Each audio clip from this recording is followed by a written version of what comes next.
மாநிலங்களவை உறுப்பினர் பதவிக்கு அதிமுக சார்பில் தம்பிதுரை வேட்புமனு தாக்கல் செய்கிறார். அண்மை செய்தியாக பார்த்து வருகிறோம். அதிமுக பொதுச் செயலாளர் எடப்பாடி பழனிசாமி முன்னிலையில் தம்பிதுரை வேட்புமனு தாக்கல் செய்கிறார். மார்ச் 16ஆம் தேதி மாநிலங்களவை தேர்தல் நடைபெறும் என அறிவிக்கப்பட்டிருக்கக்கூடிய சூழலில் 6வது முறையாக தம்பிதுரை எம்பி பதவிக்கு வேட்புமனுவை தாக்கல் செய்கிறார். அண்மை செய்தியாக பார்த்து வருகிறோம். தமிழகத்தில் இருக்கக்கூடிய 6 எம்பிகள் உட்பட 37 எம்பிகளின் பதவிக்காலம் முடிவடையக்கூடிய நிலையில் மார்ச் 16இல் மாநிலங்களவை தேர்தல் நடைபெறும் என தெரிவிக்கப்பட்டிருந்த நிலையில் 6வது முறையாக எம்பி பதவிக்கு தம்பிதுரை போட்டியிடுவதற்காக வேட்புமனுவை தாக்கல் செய்கிறார். விவரங்களை எமது செய்தியாளர் நௌஷாத் விவரிக்க கேட்கலாம். வணக்கம் நௌஷாத், 6வது முறையாக எம்பி பதவிக்காக தம்பிதுரை வேட்புமனு தாக்கல் செய்கிறார். விவரம் வணக்கம் தனலட்சுமி. இன்று சட்டப்பேரவை வளாகத்தில் ராஜ்யசபா வேட்புமனு தாக்கலை எதிர்க்கட்சி எடப்பாடி பழனிசாமி முன்னிலையில் தம்பிதுரை அவர்கள் 6வது முறையாக தாக்கல் செய்கிறார். முன்னாள் அமைச்சராக இருந்திருக்கிறார். குறிப்பாக ஏற்கனவே நாடாளுமன்றத்தில் அதிமுக ஆட்சி காலத்தில் துணை சபாநாயகர் இருந்தவர்.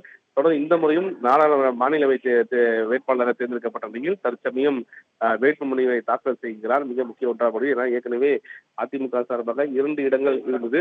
அதாவது மாநிலவை தேர்தலில் வேட்புமனு தாக்கல் செய்வதற்கு அதில் ஒன்று பாமகவிற்கு அன்புமணி ராமதாஸ் கொடுக்கப்படுவதாக அறிவிப்பு தெரிவித்திருந்தார்கள். அந்த சட்டப்பேரவை வளாகத்திற்கு அன்புமணி ராமதாஸ் வந்திருக்கிறார். அதற்கு முன்னதாக எதிர்க்கட்சி தலைவர் எடப்பாடி பழனிசாமி முன்னிலையில் தற்சமயம் தம்பிதுரை அவர்கள் வேட்புமனு தாக்கல் செய்கிறார். மிக முக்கிய ஒன்றாக பார்க்கப்படுகிறது. அவருடன் குறிப்பாக எதிர்க்கட்சி தலைவர் மற்றும் முன்னாள் அமைச்சர் வேலுமணி, ஒரு சட்டமன்ற உறுப்பினர் பல்வேறு நபர்கள் இருக்கிறார்கள். தற்சமயம் கையெழுத்திடும் காட்சி நம்மளால பார்க்க முடிகிறது. தொடர்ந்து 6வது முறையாக தம்பிதுரை அவர்கள் மாநில உறுப்பினர் தேர்ந்தெடுக்கப்பட்டது என்பது மிக முக்கிய ஒன்றாக பார்க்கப்படுகிறது. தனலட்சுமி, விவரங்களுக்கு நன்றி நௌஷாத். 6வது முறையாக எம்பி பதவிக்கு தம்பிதுரை போட்டியிடுவதற்காக வேட்புமனுவை தாக்கல் செய்கிறார். விவரங்களை எமது செய்தியாளர் நௌஷாத் விவரிக்க கேட்கலாம். வணக்கம் நௌஷாத், 6வது முறையாக எம்பி பதவிக்காக தம்பிதுரை வேட்புமனு தாக்கல் செய்கிறார். விவரம் வணக்கம் தனலட்சுமி. இன்று சட்டப்பேரவை வளாகத்தில் ராஜ்யசபா வேட்புமனு தாக்கலை எதிர்க்கட்சி எடப்பாடி பழனிசாமி முன்னிலையில் தம்பிதுரை அவர்கள் 6வது முறையாக தாக்கல் செய்கிறார். முன்னாள் அமைச்சராக இருந்திருக்கிறார். குறிப்பாக ஏற்கனவே நாடாளுமன்றத்தில் அதிமுக ஆட்சி காலத்தில் துணை சபாநாயகர் இருந்தவர். தொடர்ந்து இந்த முறையும் மாநிலவை வேட்பாளராக தேர்ந்தெடுக்கப்பட்ட நிலையில் தற்சமயம் வேட்புமனுவை தாக்கல் செய்கிறார். மிக முக்கிய ஒன்றாக ஏற்கனவே அதிமுக சார்பாக 2 இடங்கள் இருந்தது.